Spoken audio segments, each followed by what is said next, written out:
Let's start off with asking you, do you work or do you study? I work actually. So I co-founded the startup. It's called Secure My Scholarship. It's an edtech platform that connects students with scholarships at universities around the world. So I work full time, longer than full time, if you may say. What do you love about your job? I love the impact that we create, man. So we give, students that come from hardworking middle class families or working class families a chance at going to the university of their dreams. And personally, I love that about what we do. Did you always want to do that job? This specifically, no, but have I always wanted to work in something that would allow me to create an impact? Yes. Everything I've ever done in my life has been around companies with impact or with social causes. And somebody once asked me, if I wasn't with Secure My Scholarship, what would you do? And I said I'd work at a nonprofit. Is there anything that you dislike about your job? Me personally, no. But if you ask my fiance, she will tell you that my job takes up a lot of my time, and I think she hates that about my job. Would you like to do any other job in the future?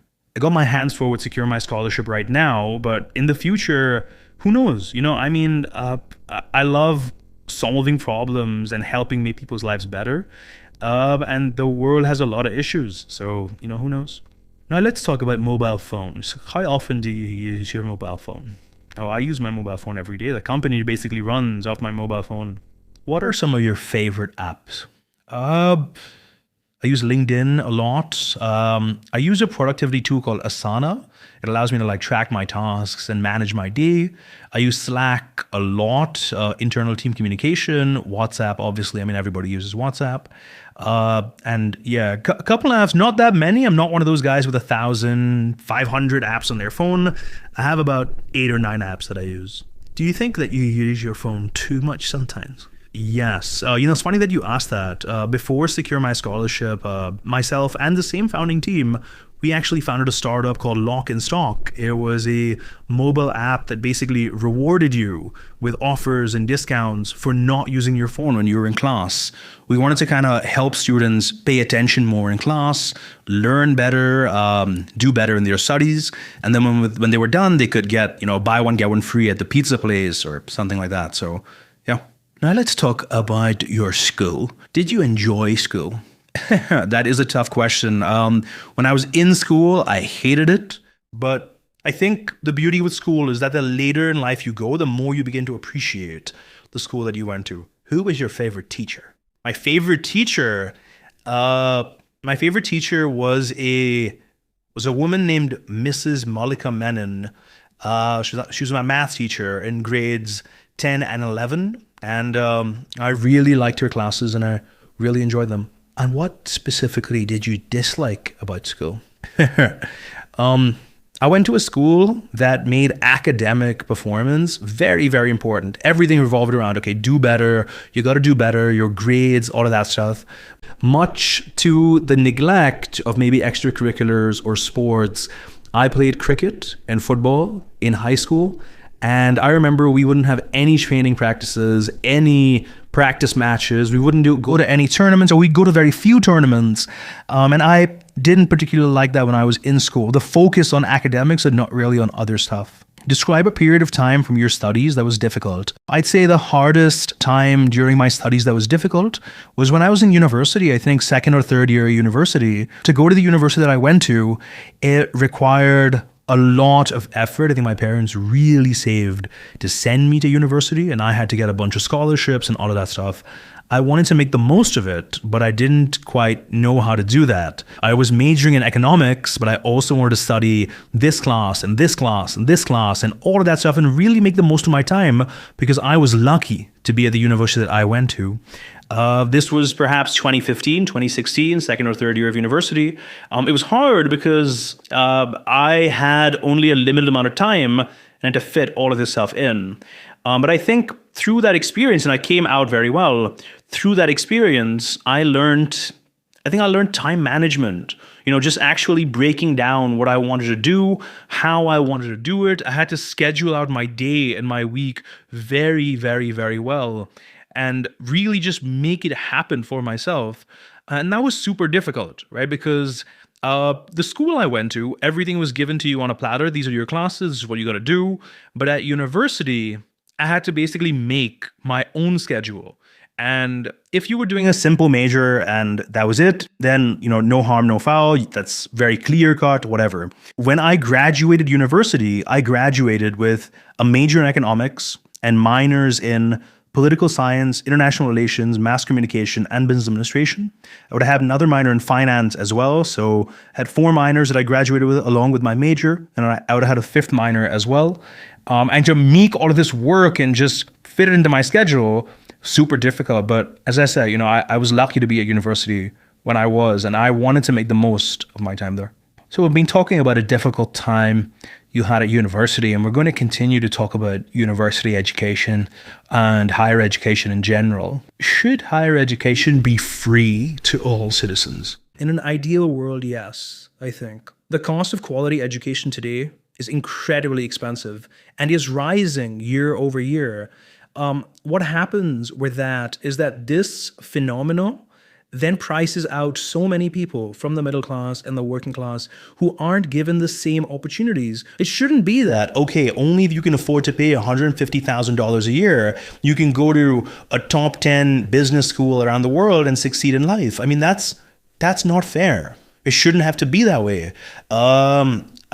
Through Secure My Scholarship, I remember there was this one girl 2 weeks ago who applied for an MBA in the USA.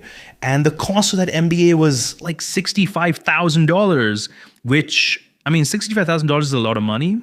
And especially when you're earning in rupees in India, that's a hell of a lot of money. Now, what's her solution? Should she give up on her dreams? Should she not go ahead and do it? What does she do?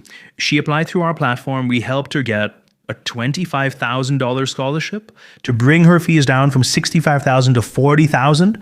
We can't make it free. Unfortunately, we're not the government. We're not God or the government or whatever. We can't make it free, but we can minimize it as much as we can. I remember I was on a call with her, and just the look of excitement on her face when she got this, because she was taking a loan to go do her MBA, and we effectively cut her loan by half.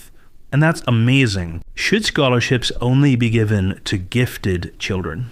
In a world with finite resources, I suppose, I guess this is a tricky question, right? Because if there are only N number of seats and there's a cost that is Y and whatever, then you have to ensure that students who are, academically talented or talented at a sporting level or an athletic level or whatever are able to get that push that they need, because there are only limited seats. So, if they're not going to get it, then somebody else is going to get the seat and they're going to miss out. So in that scenario, yes, scholarships. And in this sense, 100% scholarships should be given to gifted children because they've displayed some sort of aptitude or level where they can succeed, and they should be given that push, I think.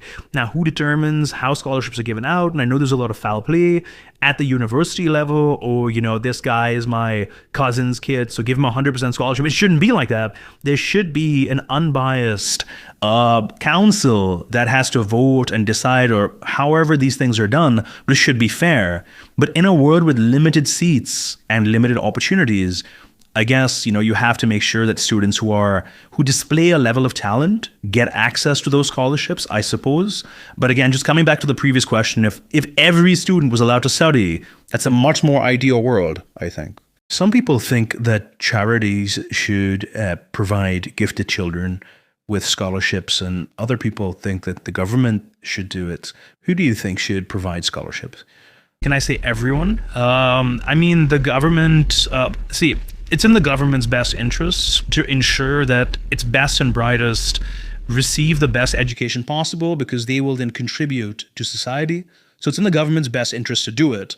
From a charity or a nonprofit standpoint, 100%. So someone once asked me, I was on someone once asked me, I was having a discussion, and they asked me, Craig, if Secure My Scholarship, just becomes this huge company and, you exit someday, what are you going to do?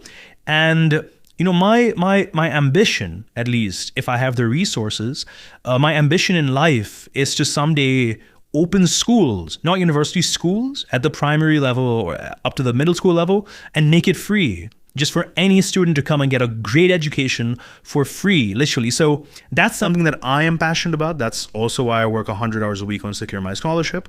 So, I mean, if there's a charity or a nonprofit that's committed to this cause, then 100%.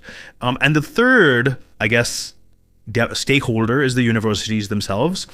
I mean, let's get one thing straight, right? Universities are incredibly wealthy institutions. You look at not even your top 20 or top 30. You look at your top 200 universities in the US, in the UK, they have billion-dollar endowment funds that are invested into, some invested into government bonds or T-bills or whatever it may be. There are I think Harvard's endowment fund is 40 billion or 50 billion. I mean, don't quote me on that, but it's in that ballpark range. And that's a lot of money from a university standpoint as well. I feel like it should just be a part of their social responsibility to give back to the community that has given them so much. So that's what I think. How will third level education change in the future? I think tertiary education, university education is going to get more creative. It's already happening as well. But I mean, higher education is something that it will never go through like a sudden shift.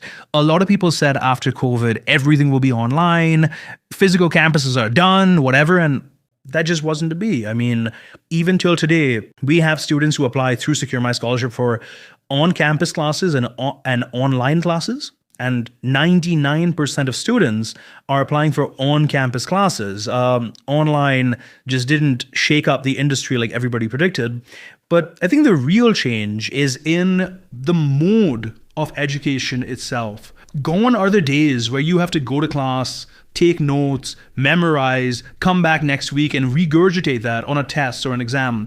That doesn't work anymore. You're not training people the right way because today, if you need information, there's Google, there's ChatGPT, and probably a lot other resources that can't come to mind right now, but information is available at your fingertips. What you need to train people about or train people for today is how to utilize this information. How well can you analyze the information in front of you? How well can you use the data that you have available to you?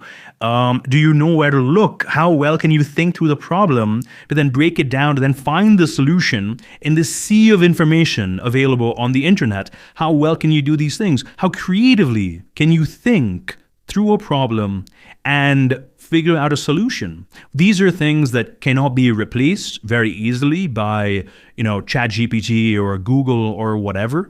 These are the skills of the future. Memorization and answering questions on an exam it's not really required anymore. And I think this shift is already happening and will really become more profound maybe 10 or 15 years from now. All done. That's the end of the speaking test. Awesome. Thank you so much. So, full disclosure, Craig is not one of our students. We have never taught him English. He's never attended any of our IELTS courses or anything like that. We want to be 100% honest with you guys. But I noticed Craig online, and he's an Indian national who I think you will agree has reached a level in English which is unbelievable. He's easily a band 9. If there was anything above a band 9, I think Craig would get there. Also, Craig, as he mentioned a few times, thank you so much, Craig. It was great listening to you, and I'm sure people learned a lot from your performance, and best of luck with your company. Thank you.